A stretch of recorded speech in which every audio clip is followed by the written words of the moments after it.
Yeah, man, Supple Purples, one of my blessed beats. We have some more breaking news today about the SmplTrek Sonicware's perchance most ambitious project. There is a bunch of new screenshots of the actual workflow of the machine. I'm going to try to break it down for you, try to make sense of it. I don't know entirely myself, but I'll give it my best shot, you know what I'm saying? And some new announcements about what is actually going to be inside of this unit. What is this little masterpiece going to house? Is it a masterpiece at all?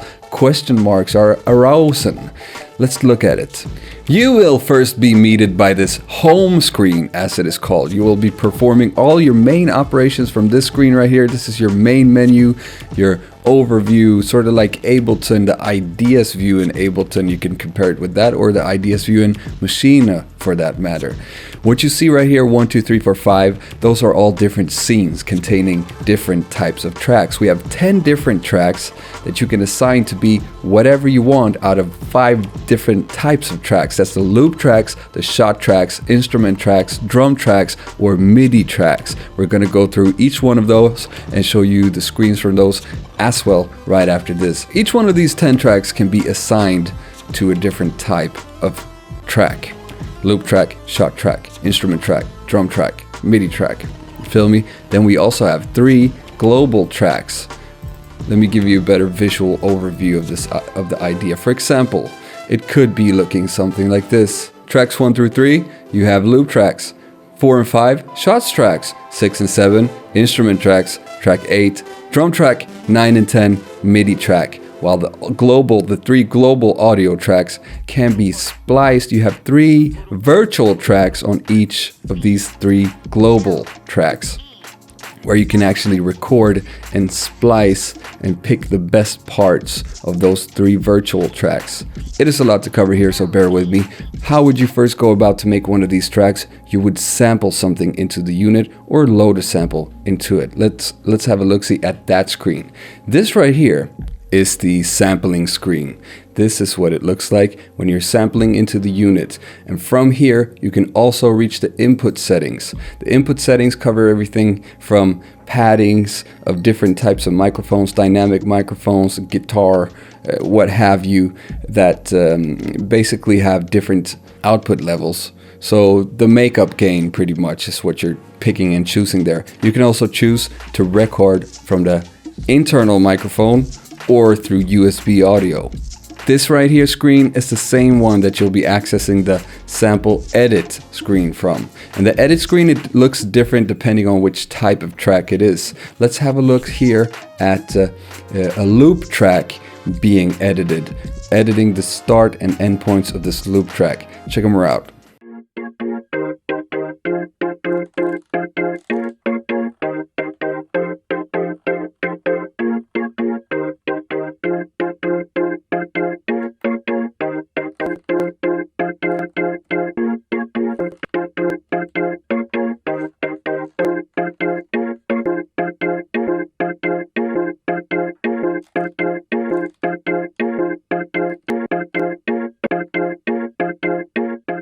This here type of track we're going to stay a little bit extra on, because one of the announcements that has been made right now is going to be quite lovely news for many people. It has a looper feature. From this screen, you're apparently going to be able to access another screen where it acts as a looper. And you have 10 layers of looping to do. The 10 layers will be picked by each pad will select one of these layers, and you're going to start recording onto them, muting, unmuting it, adjusting the levels. 10-track looper inside of the loop track. Time stretch function allows you to change the tempo of the song, and the sample will be stretched accordingly also. So there's time stretching functionality. You also have AD envelope settings and pitch change possibilities on this loop track. AD, that's attack and decay, pretty much. Simple as that. Very cool. Let's have a look at a video of this in action. Hiding, fighting, hiding, fighting, hiding, fighting, hiding, fighting, hiding, fighting, hiding, fighting.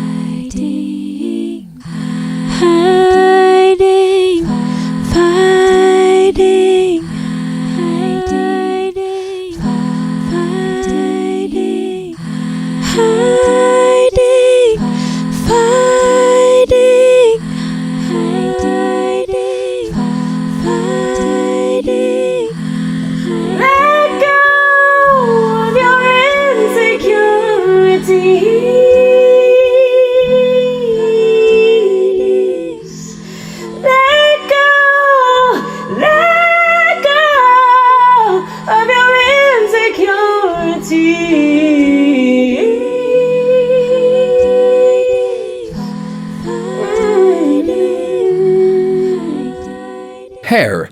Question mark arose for me. You noticed how she was recording to a metronome there. She waited for the count in and then she recorded onto the metronome. I would like to see a boss type looper that is not adherent to the tempo that you set for the song. You basically, the first track dictates what tempo it's going to be and how long the loop is going to be. I would like to see that. You know, you punch in, start recording something, as soon as you stop it, that's what defines how long the tempo is. I would like the option to choose that for it to be a very good looper, a very usable looper. Because here's the thing also, we're trying to do a lot of things with this little machine right here.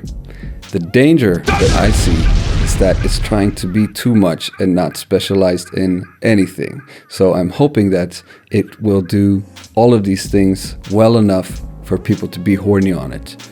Next track that you're going to see here is the shots track. Now this one I have not fully wrapped my head around. I have to be completely honest with you. This is what the screen looks like, and this is basically you assign a one shot, and what is confusing me here is we're seeing two different lanes, and the sample can be put wherever you want on the timeline, but what I don't get is why do we see two lanes here? Can there only be one shot sample assigned to one of these tracks, one instance of these tracks? I'm not entirely sure. From the press release, it actually says like this: on this screen, a one-shot sample can be played back on any step in the sequencer. The assigned sample can be easily time stretched by simply specifying the start and end lengths with the step keys. You can time stretch it, you can move it around, scoot it around. AD envelope settings and pitch change are available. It says that also, that much we know, but the way it's formulated here, it says a one-shot sample. So I'm not entirely sure what it's for. Is it for like impact sounds, sound effects that show up every now and then? Who knows? We will need to find out a little bit more about that in the future. Next track that we have available to us is the instrument track. This one is pretty straightforward. You take one sample, you set the loop points of it, and you play it polyphonically like a instrument, either with the pads or you can just punch in the notes in this here piano roll that you see before you. Very nice, very convenient. It is simple, but it does what the fuck it's supposed to do, you know what I'm saying? ADSR envelope settings, start, end, and loop point settings are available. Unfortunately, no LFO. Hop on to the next type of track. This is the drum track. Drum track has a drum kit assigned to it with 15 one-shot samples that can be played in one single track. And you can even create your own drums kit. Up to 128 slots of drum kits in here. Now, here I'm also a little bit concerned. First, let me finish it up. There's AD envelope settings, so there's attack and decay, and choke group settings, so you can set a choke group for these sounds to cut each other off, but there are no pitch change settings. I'm wondering here a little bit, for me, the way one of my use cases would be to use it like a Maschine or MPC or that type of workflow where you chop a sample up and spread it out across the pads, and I would like to easily either like the MPC, like a program, set the parameters up for each of these sounds, and that includes essentially includes changing the pitch of the samples and the playback modes, like one shot, ADSR mode, or note on in MPC language, something like that. Smoothly doing that from the sample chopping screen, getting it out on this track, and then being able to change the parameters. I don't see any one simple road to really doing that yet. So again, I'm not sure exactly who we're targeting here. Is it singer-songwriter people wanting to use it like a looper? Is it for singer-songwriter people that wants a drum backing track? I don't really see that Beatmaker me fitting into it 100% yet, but we will see about that. I might be surprised, I'm hoping. MIDI track. This is a sequence screen for external MIDI equipment, allowing MIDI input of up to 8 voices. Input and output. You can be selected between the USB MIDI and the DIN MIDI connectors. DIN MIDI on the back and a USB MIDI, of course. Parameters recorded are both real-time editing and step editing. It records velocity, pitch, transpose, and any 4 MIDI control change messages that you can set up yourself. About these other track types before we move on. The drum track, the instrument track, the shots track, and the loop track, all of them have parameters that can be automated. It says like this: the above 4 types of edit screens can graphically display the parameters that can be automated by pressing the buttons in the lower right corner of the screen. Parameters are as follows, and both real-time editing and step editing are possible. Volume, pan, velocity, pitch, transpose, effect send, except the drum track, which has no pitch and transpose parameters. Global audio tracks, like I said before, hopping back to it, this is a splice screen that I mentioned before. You can record 3 virtual tracks onto one of these global audio tracks, and then you can select the takes and splice it into a final version that is amazing, magnificent. This here is the mixer screen. Level meter for each track is displayed on this screen. Select a track and use the A knob to adjust the volume, B knob to adjust the pan, C knob to adjust the effect send amount, and the D knob to turn mute on or off. Pressing each knob brings up the respective settings screen. Track muting can be accomplished by pressing the trackpad while holding down the function button. Hopping onto the effects, we have 3 different types of effects. 1 of each type can be active at the same time. Check them out. These are the insert effects: clean amp, crunch amp, metal amp, bass amp, auto wah, stomp. You see it right before you, right? One of these can be active at the same time as one of the send effects that you see before you. And one of those can also be active while one of these master effects is active at the same time. Recently announced in a Facebook group right about around there, vinyl record and cassette tape were added to the effect, as well as a bit crusher, so you can do some really cool shit if you're resampling. I'm not sure about these limitations with only using one of them at once. How debilitating will it be to your creative workflow? That is certainly up to each individual and how you work, but the arsenal of effects is certainly impressive. Let us have a look at Endosan applying a sidechain effect to a joint.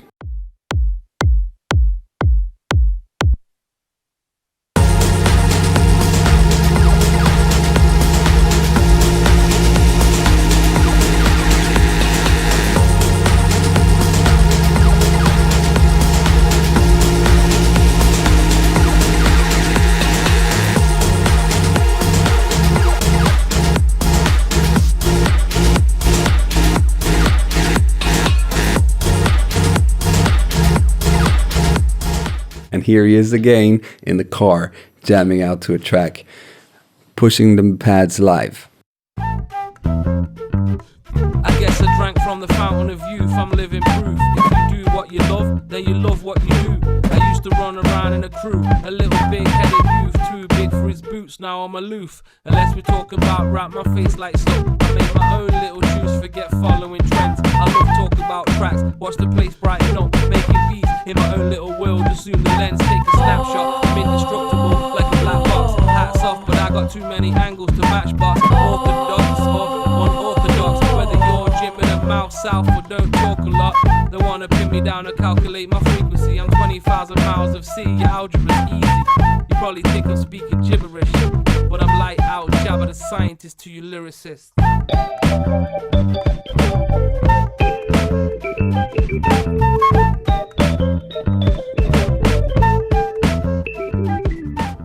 Let's step into the office types of screens. This is the project screen. This screen is used to select and save a project, which is one unit of one song. SmplTrek can store up to 128 projects per one SD card. You can also from here do a 2-channel mixdown of a song and stem export, which is a track-by-track audio file that is performed from this here screen.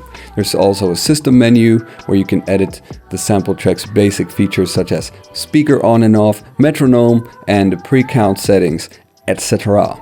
Extra miscellaneous announcements: the SmplTrek can in fact be used as a USB audio interface or DAWs and other Mac or PC applications. It's class compliant. It's a class compliant audio device without driver installation. You can also MIDI control it and control other things with its MIDI, both through the MIDI DIN and the USB MIDI. And that's pretty much what has been announced up until now. One more last announcement about this thing right here. last 5 days until the end of the Kickstarter limited price, where you can save over $100. So if you're interested in copying this right here product, if you're already sold on it, go in and buy it now within 5 days, because that you're going to save a lot of money doing it. I'm saying link is in the description. Check them out. It's a Kickstarter campaign. Big up to you, Endo, and the whole team, Takahiro-san, for keeping me updated about this. What are your thoughts?